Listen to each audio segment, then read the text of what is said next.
Oh, hey everybody, welcome back to the No Cover TV podcast. Who's in the house? KC Hughs is in the house, and we're going to chat with him in just a minute. But I want to thank each and every one of you out there checking out the No Cover TV podcast. All over the world we are. And sir, I think 36, 37 different countries now, which is beautiful. And all the genres, the age groups, is just amazing. Each and every one of you. So check all the past shows out that were on Spotify. The audio shows are on YouTube. You can check them out there too, and also these great video interviews we're doing with the artists and stuff, because now it's face to face like it used to be back in the day on TV. It's a lot more fun and unedited. You don't know what's going to happen. So, oh yeah, what am I going to do next, folks? My three favorite words are what? Support, support, support. Support these artists. Go to shows, pay a cover charge if there is one. Get to that swag table, get a CD, an album, a hoodie, a T-shirt, a coffee mug, keychain, bumper sticker. Oh my, I'm out of breath. Then they can get to the stage and have a good time. See if you can stand for the show, meet these great artists, get an autograph if possible. You don't know what's going to happen with these artists and where they're going to go. Oh yeah, definitely. And of course, remember, these artists are doing what they love to do, put a smile on your face. In return, your smile kicks back to them, puts a big smile on the artist's face. Oh, that's a great thing. Music makes the world go around. Again, in the house today is the amazing singer-songwriter, KC Hughs. How you doing, brother? Good, man. Thanks for having me here, Al. I appreciate you stopping by the No Cover TV podcast. I've been checking out all your music, and oh my, yeah, oh my, oh my. Now, don't go anywhere. Start listening to his music. Stay here, people, okay? Because we got a lot to talk about. But when I'm listening to your music, I'm hearing, true blue outlaw country music. That's you. Yeah, well, I appreciate it. I don't know if that's what I was going for when I wrote it, but yeah, I just I labeled it. yeah. But, I mean, very impressive, my friend. So we're going to go all over the board and talk about your music today and what's going on and all that. But as everybody knows out there, as I'm going to jump in your head and we're going to go for a ride. Can we do that? Yeah, let's go. Let's go for a ride. All right. So what I want to do is take you back in the day when we were kids. Of course, I think I'm a little older than you. So when you were a kid, all right, around the 10, 12-year old age, you're now finding out what you like to listen to, whether it's the radio, records, cassettes, and what music at that age were you listening to and grasping onto and liking? Oh man, when I was about 10 or 11, I liked Queen was one of my favorites. All right. Hey, there we go. Queen. Oh, yeah. Queen. I liked Michael Jackson. I liked Buck Owens and George Jones and Dwight Yoakam. I mean, I got a pretty broad what I was into about that. Now, let me ask this. Were your parents or your siblings, if you have any, into music or musically inclined? Um, my grandma, she could play anything you put in front of her, by ear. I mean, Oh, guitar, oh, nice. piano.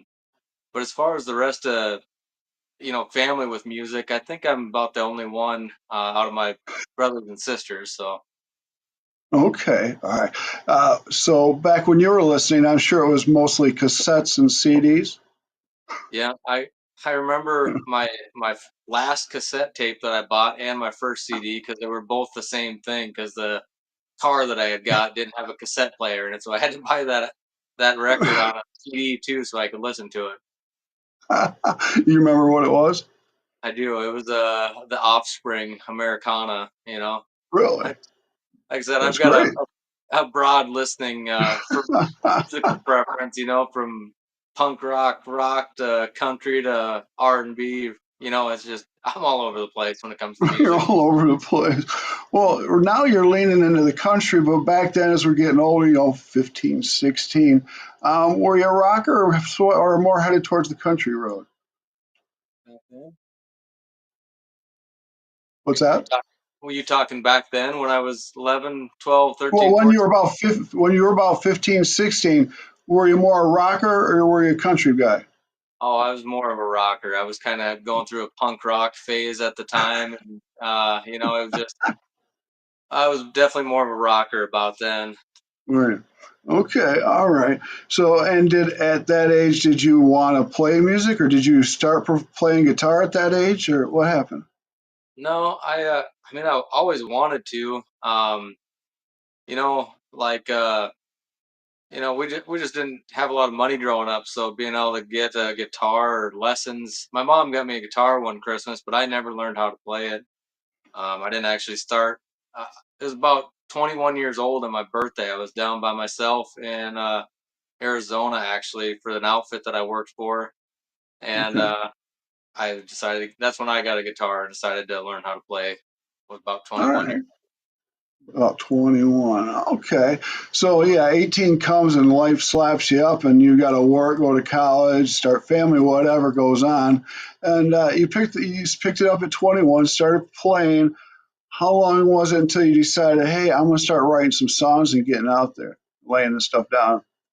Probably about 12 years later. I bet I was about 32 at the time. Okay. 32, somewhere's in there. I went through some stuff with had a family member. My grandpa actually, he committed suicide, and then I had a friend do the same thing right behind him, and then I lost like two other friends in a freak farming accident, and I had a lot of emotions I was needing to get out somewheres, and they all come out in songs, I guess. Yeah. Wow. And that's a lot to pile on in such a short time, my friend. Yeah, I mean I Yes. don't like to have to hit people with that right away, but that's pretty much what started the writing for me was just needing somewheres to let some emotions go that I couldn't really say out loud, I guess, at the time. Right, right. And music, as musicians and artists, that it's our relief to write music and put it and expression it through words, songs, and chords. Definitely, it's definitely a big release and a relief. It is. It's a lot easier to say something in a song that seems like it could be relatable to anybody than it is just to come out and say it for whatever that reason is. Okay, right on. So when did you start getting serious about this? And was it you strictly going for the countryside, or did you kind of mix it up in the beginning? What happened here? Um, I had a buddy that I played guitar with at first. Him and I had kind of a band we called the Bad River Boys at the time, and it was me and a buddy of mine, Colton Nutter, and we were just kind of playing whatever we liked. And at that time was when I kind of learned about like Blackberry Smoke and Sturgill Simpson, and I was like, Sure. man, there's some really cool, like real traditional feeling country music out there still, Yeah. and that's when I was like, man, I need to like that's what I like. I should be writing that kind of stuff. So uh, we played everything from Sturgill Simpson, Blackberry Smoke to just everything in between. It was just kind of just whatever we really liked at the time, I guess. Okay. And that was that your first band right there? Yeah, that was my first band. It was just me and another guy about, I don't know, 10, 12 years ago now, I suppose. Sure, sure. Okay. Now, are you doing, now I hear your music and you have a full band behind your music and stuff, but are you doing a lot of things acoustically and with the band? This last year, I done mostly pretty much all stuff with the band. We played a Okay. lot of street dances and that kind of stuff. But around South Dakota, there's just not a huge calling for original music, I guess. So we played a lot of cover shows. I mean, we were just playing cover music with 40% of my own music kind of sprinkled in, I would say. Sure, sure. And that was one of my questions, where you throwing some covers in on the originals because a lot of people do want to hear a cover here and there throughout some original stuff if they don't know your music that well. Yeah, we had a So, really good year. I mean, people like it, but kind of thinking about moving on to a little different something this year. I want to really push what I have out there, I guess. So kind of sure, sure. reorganizing what we're going to be doing this year, this Okay, upcoming cool. Oh, great, great. Now, have you been performing quite a bit recently? Are you out doing venues and festivals at all this summer? Past summer, this summer? year. We were really busy from April through September, and now we're kind of hit our slow part of the year for us. I mean, it gets cold up here in South Dakota. There's just not as much outside stuff to do. So, Uh, we went from playing about every weekend to going to be down to playing about once a month here through once a December. month. That's our last couple slow. Everybody's staying warm. Yeah. That's funny. Oh, that's great. So, were you doing mostly on small venues, or were you out there doing a lot of festivals and things like that?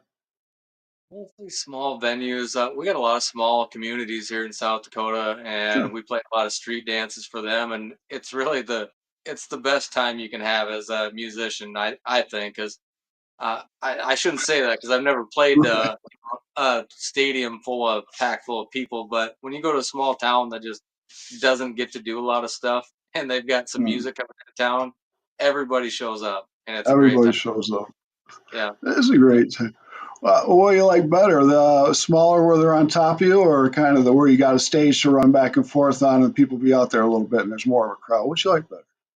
I like to have a stage, just because we've not to knock on any particular people, but there's always a couple guys that are maybe had a little too much to drink and get a little too rowdy and want to get up in a microphone or something like that. So it's I like a protection buffer there. Right. And there's one thing that us artists see when we're up on stage is you folks out there doing the crazy stuff you do. Oh yeah, you some of you just got to watch yourself. Oh yeah. So, You see a have lot of you done any honky tonk clubs, chicken wire and stuff out there and protected you? Any of those? I've been to a few that I had said, man, I'm gonna have to need to have the stage put up like the Roadhouse in here because Right. remember a show a few years ago. I don't remember what song I was playing, and all of a sudden I see a guy slide across the floor in front of me, and everybody was running outside for a fight or something. I'm like, Jesus, I need a chicken wire protection here. Right. That's great. Well, the more bottles they throw, the more they like you. That's the way it is. Yeah, they were having a good time. Are out for a good time. As you can see, as I'm posting up, we've got some great views out there, and we appreciate you checking out KC Hughes's interview. We're going to have a lot of fun. Oh, and by the way, we're going to get a song or two out of him. Oh yeah. We'll figure that one out here just shortly. So we'll continue on. Now, is the new single out, Holes? Yeah, I've got two singles. I think that's my most recent is Holes. That or Blue Moon. I can't remember. We put them out about a month apart. One in May and one in Okay. June this year. Uh, but Okay. Holes is an original. Blue Moon is a cover that we just kind of really we wanted to do. Oh, okay, great, great. 'Cause I'm loving all the music and stuff. That's great. Oh, before we get any further, can you tell everybody out there in podcast land where they can find you, your music, and everything, and where you're playing? Yeah, you can find all my music on Spotify, iTunes, Pandora, YouTube, anywhere you can stream music. And then there's lots of great radio stations like this podcast, and there's lots of great radio stations picking up our stuff. Largely thanks Good, to Sandra De La Parra. I'm sure you know her. She's Sandra. Well, props to Sandra. Yeah, she's my promoter as well as a lot of others, and man, she gets us in a lot of places. So I mean, big thanks to Sandra for everything she does. She's a great lady. Thank you, Sandra, very much. And I think she's actually watching us too. She's keeping an eye out on you. Oh yeah, and me, I think too. I think she's trying to keep it going good. That's great. Oh my goodness. Now, are you doing any acoustic shows without the band? I haven't been this year. We were so busy.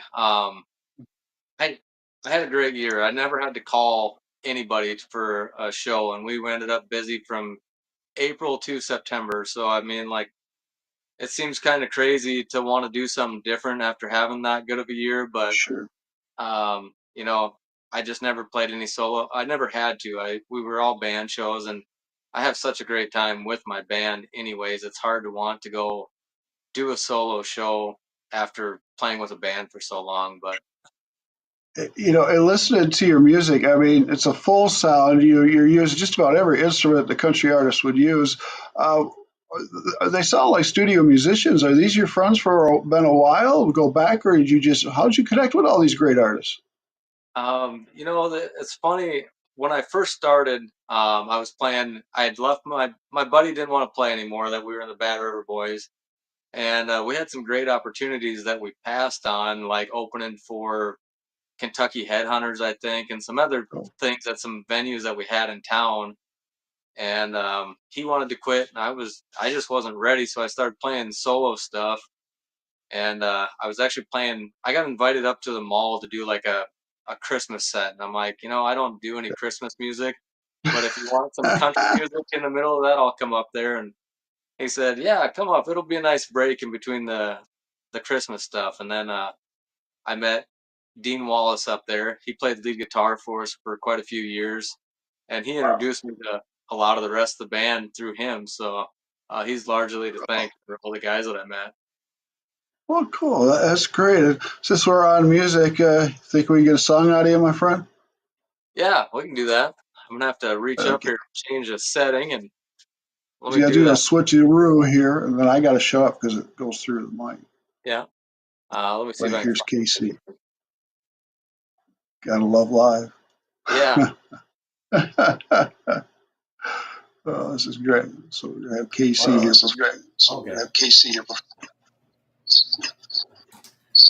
All right. Well, this is one of my favorite songs. This one's called "Load the Wagon."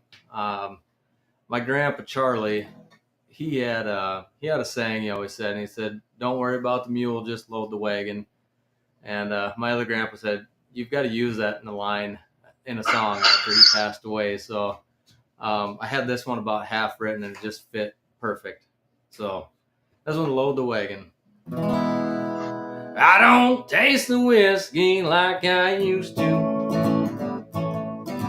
It slides right on past my tongue. Women don't love me like they used to. I guess those youthful days are done. You can find me in a honky tonk way across town. I don't need your hand up, I just need help getting down. I hope your ass is ready, son, and your feet ain't a dragging. Yeah, don't you worry about the mule, boy, just loading the wagon. Well, folks keep on telling me I'd better get it straight, like I'm having some kind of fun.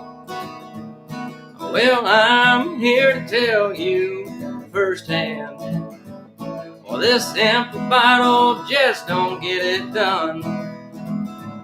Well, you can find me in a honky tonk way across town. I don't need your hand up, I just need help getting down. I hope your ass is ready, son, and your feet ain't a dragging. Yeah, don't you worry about the mule, boy, just loading the wagon.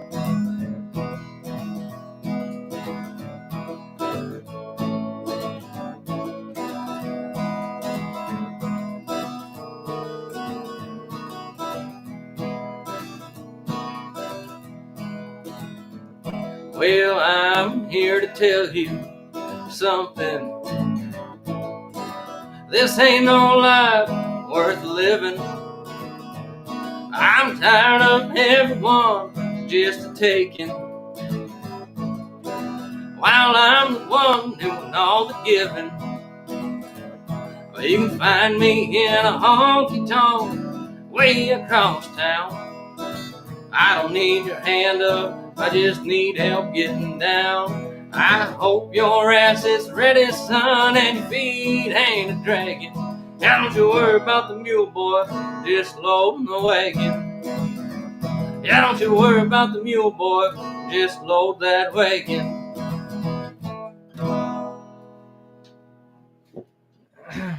That was called "Load the Wagon" there. I'm going to turn off that echo thing real quick again here, Al.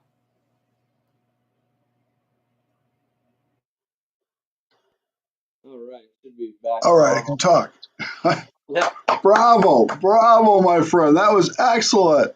Thank you Oh, so thank you. much. And everybody out there is enjoying it. That's for sure. That's great. We'll see if we get another one on before we end the show.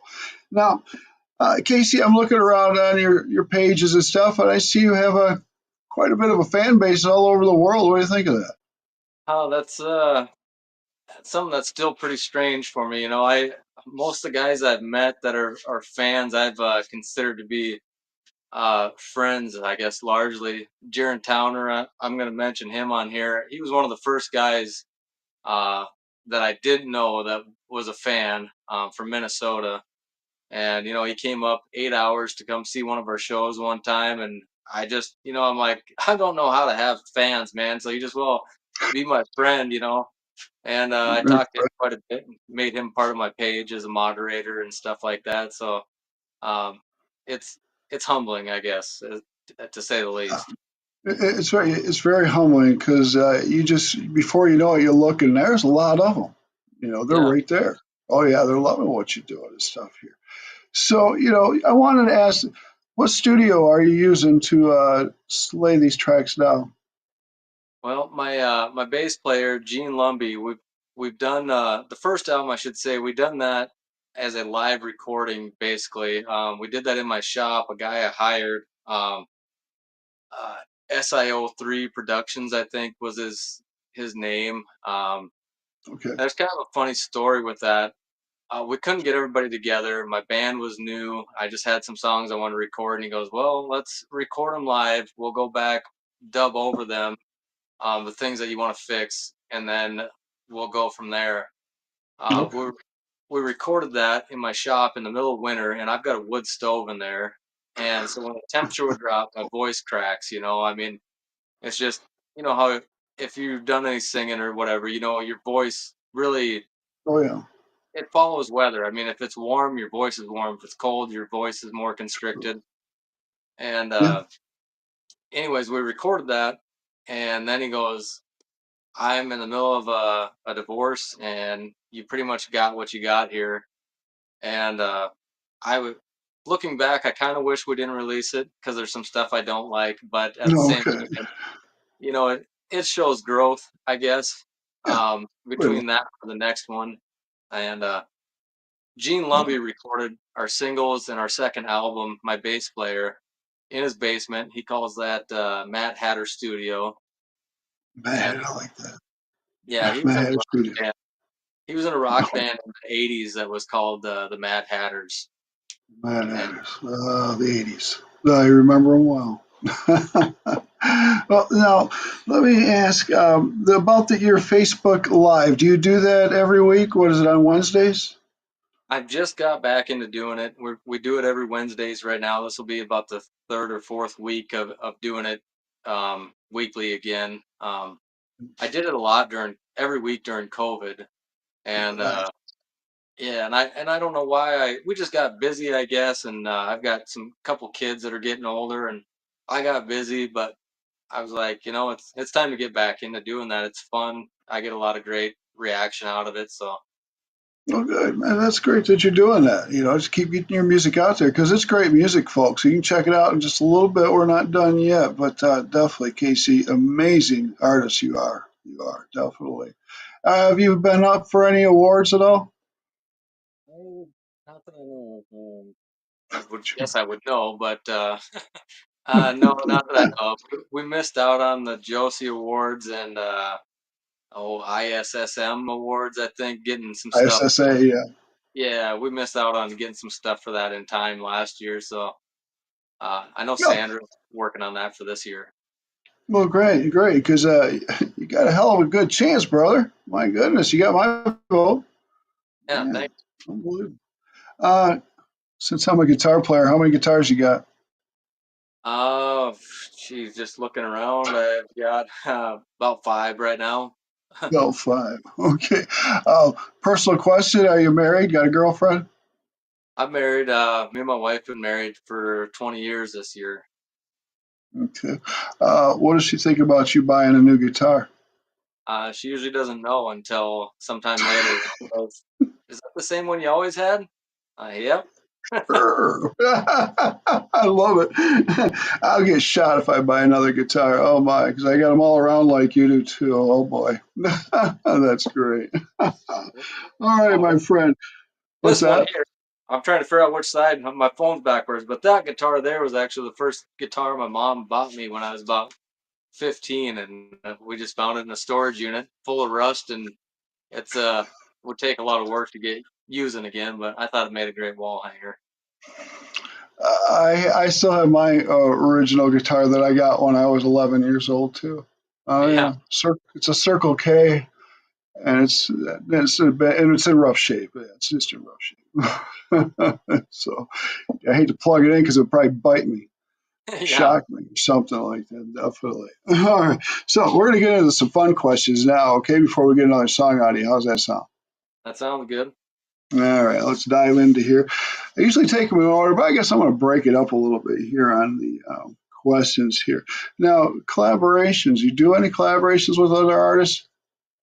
I haven't in the past, but I've got a couple that I'm working on right now. One with Katie Dwyer. She's a local songwriter here from South Dakota, and she does collabs with people all over the world. I mean, she's a great studio tech. Oh, I don't know if that's nice. the right word for that, but she's good at the recording stuff and doing stuff remotely. And I've got another one with Tristan Schofield, another guy from the region here that we just started working on. So um, Okay, hoping maybe good. this year release a couple of those. Yeah, collabs are great. Get it out there definitely with other artists and stuff like that. So that's great. All right, let's jump to this one here. You're going to get two answers on this question. We're going to think all the way around the world. We're going to spin it around in our head.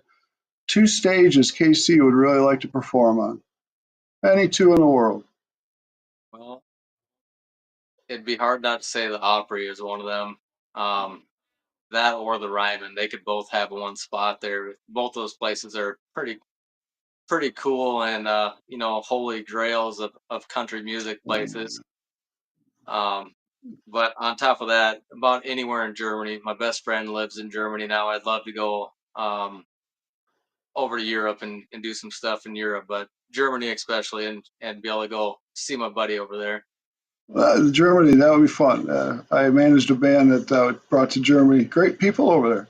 They love the music, Yeah, definitely. love country A lot of music. stuff. Oh yeah, and then you can try to get into Wembley and stuff and that, and then you can move over to Wacken, the big metal fest. Oh yeah. Yeah, exactly. All right, let's move to the next one here. Two answers on this question here, and these are people. A person that's alive and a person that has passed away. Who in your heart, since you were a little one, that you've always wanted to perform with on a stage?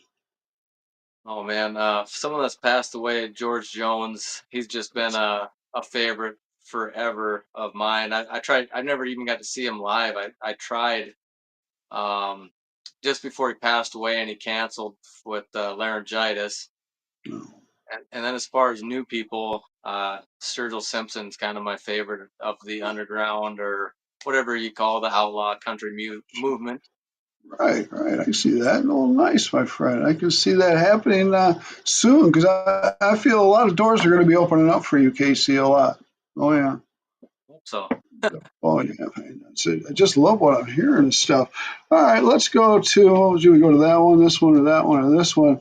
Talk to me. You're getting a lot. You mentioned it earlier. You getting some radio play, you get some press and doing some podcasts like that? Yeah, like I said, Sandra De La Parra, she helps us out a lot, finding us, making connections like you and I, and Mhm. uh, man, Tim Kelly's got a radio show in Bronson, Missouri that he puts us up on, and there's been a few stuff like that we've got to do, especially this year. Sandra's Great. been finding a lot of them for her Bravo, artists that son. call us. All right, bravo. Okay. All right.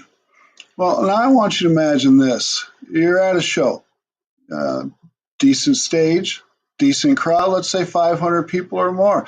Your band is playing, you're featuring, you get to that microphone, you start strumming. People start turning their heads going, hey, music, good stuff. Let's get to the stage. They start swinging, swaying, might be dancing. I don't know. But most of all, you might see them singing your songs to you. When you see that, Casey, how does it make that heart feel?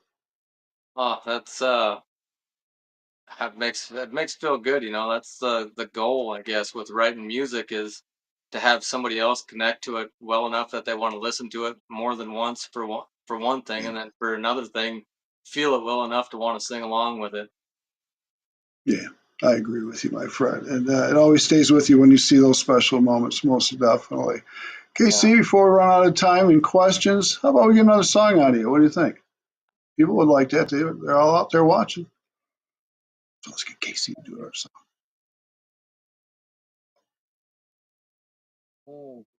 see, I'm gonna turn that echo thing off one more time here.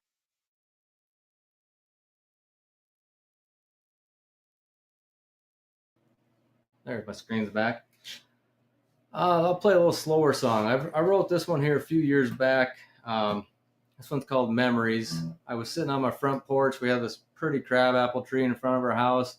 Early spring bloom. It was pink flowers, and my kids were out there, quite a bit younger, probably 6 and 8, I bet. And they were grabbing rocks and bringing them back to me. And it just made me think how much they're like me and how much I'm like my dad and my grandpa. You know, it's just a generational, the way we carry on. I mean, we are who we've been around. We're our parents very much, whether we like to admit it or not. And our kids are some aspect of us. And this one's called Memories, and it's kind of about that.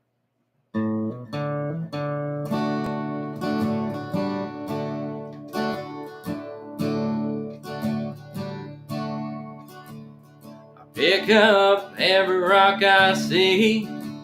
Been doing that since I was 3. Now my kids do it too.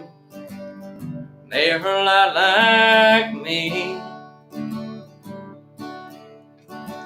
I love a fishing rod in my hand. I guess I got that from my dad. My grandpa did too. Theirs was habits to have. Man, all those little memories, yeah, they always seem to get to me, even when I'm down. Bring me around. Yeah, those highs and lows, the in-betweens, all those memories.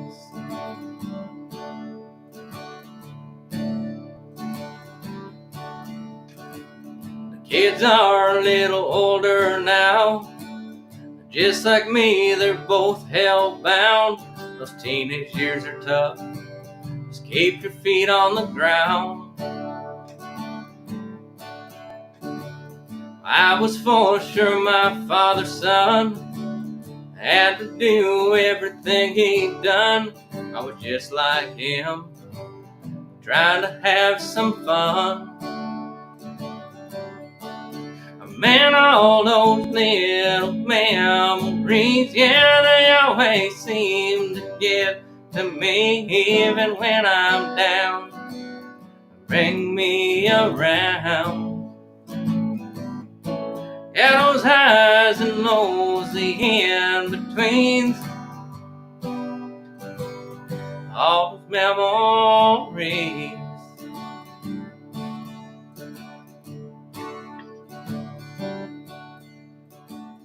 Now my kids, they're all grown up. My oldest, she's so damn tough. Got one of her own, and the times are rough. He says he wants to be just like his daddy and me.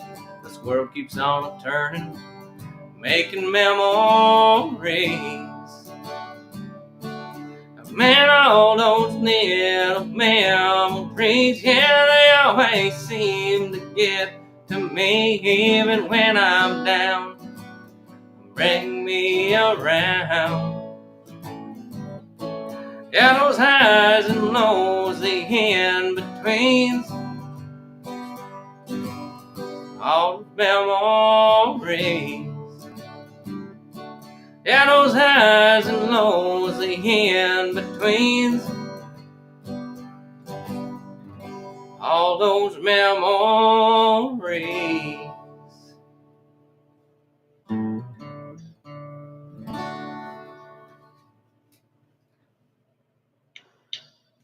Well, thank you. Let me turn on this echo deal one more time here. Hey, there he is. Yeah. Okay. It's called Memories. That was great, my friend. Thank you so much, Casey. I know everybody out there enjoyed it very much. So, everybody, Casey Hughes is in the house. Got a few more questions, but we're going to get out of here. And let's hit you with this one right here. And usually, I ask this to the hard rock bands, heavy metal bands, because it does happen to them all the time. But you've been doing this a while, so possibly happened to you, Casey. Any Yeah. embarrassing moments on stage? Oh man, if you've ever played live music, there's an embarrassing moment every night. Forget a word, forget a line, forget what song Right. you're doing all together, and play the wrong chords. Uh, it's live music, man. There's nothing better than it. There's a no better time to find out who you really are right there. Right on. I hear you. The show must go on no matter what happens. Yeah, we played a uh Blue Moon we recorded released this year. We went to go play it somewheres, and my Mark Emerson plays banjo and steel guitar, and he was playing banjo on that song. And we play it in A. Well, he had it capoed wrong, and he was playing the whole thing in G sharp, and Ooh. we're all sitting here strumming like, what is going on? Is that me? And I'm Something's up. looking at my guitar like, am I playing this in the wrong position, or what's going on here? Right. That's funny. Yeah, you should never know. Somebody's out of tune. It could be anything. You know it when you hear it. That's for sure. That's Fought through it and laughed through the whole song, but we got through it and just kept on chugging along. that's right. Whether you got to laugh or cry, just keep going. Just do it, no matter how bad it hurts. That's great. Hey, see where you see yourself. Let's go 5 years. Where you want to be with your music, brother? Oh man, I don't know. I'd like to be able to just be playing, a lot more of my own music and maybe not so much covers. I love Right. cover songs; they're a lot of fun. I'd like to see my listener base grow. I float around between 50 and Sure. 100 monthly on Spotify. It'd be Yeah. cool to see that up around 1,000 would be, you know, Go great to people. me. Let's see. You got a lot of songs under your belt that still got to come out? I have enough. I have a notebooks full of songs. I got about four that I'd really like to record as singles right now, Okay. and I might do that this winter. But four that I feel really good about. Okay, great. Are you going to put another EP out anytime soon or just going to work on singles? I might just do singles. If it seems to me that singles are the way music is heading, anyways, right now. I mean, if you, I put out two full length albums, and they don't catch like a single does. But Right. your streaming platforms like Spotify, Mhm. iTunes, whatnot, they push singles specifically. You Yeah, can't, they do.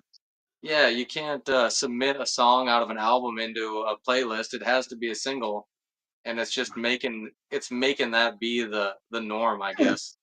I think so. It's not like 70s, 80s where it was all about albums. It wasn't about singles and things like that. Yeah, and I mean that's what's kind of stinks is you put together an album and you figure out how you want the songs to go so it tells the story that you're trying to tell. You don't have that now. You just have one song and it's either make it or break it every song it Make seems. it a break. Yeah, that's true. True. How about this question for our last one here? You got any advice for the youngsters that want to do what we do? Oh man, just do it, good, bad or otherwise, really just do it if you want to. You never know who might think that what you're doing is cool. And music, art is just so personal, and you never know who you're gonna reach if you got an idea for a song Exactly. or whatever it may be. That's right. You know? That's right. And believe me, dreams do come true. You just got to want it bad enough. Just go after it. Just do it. Like Casey Yeah. says, do it. KC, from the bottom of my heart, thank you, brother, for coming on the podcast today. I've had a lot of fun talking to you, and I want to do it again soon. Okay, well, thanks for having me, Al. I really appreciate it. I appreciate it. This is your show. How you want to end it? You got anybody out there you want to say hey to, hi to, thank? Anybody? Oh man, I just want to thank. If I got to thank anybody, I'm gonna thank my band for sticking with me as long as they have. Even if this is potentially our last year together, they've been great, and I've had tons of supporters between my wife, my mom, my dad. I've just had a lot of great support throughout the years. So I appreciate everybody that's always been behind me, you know.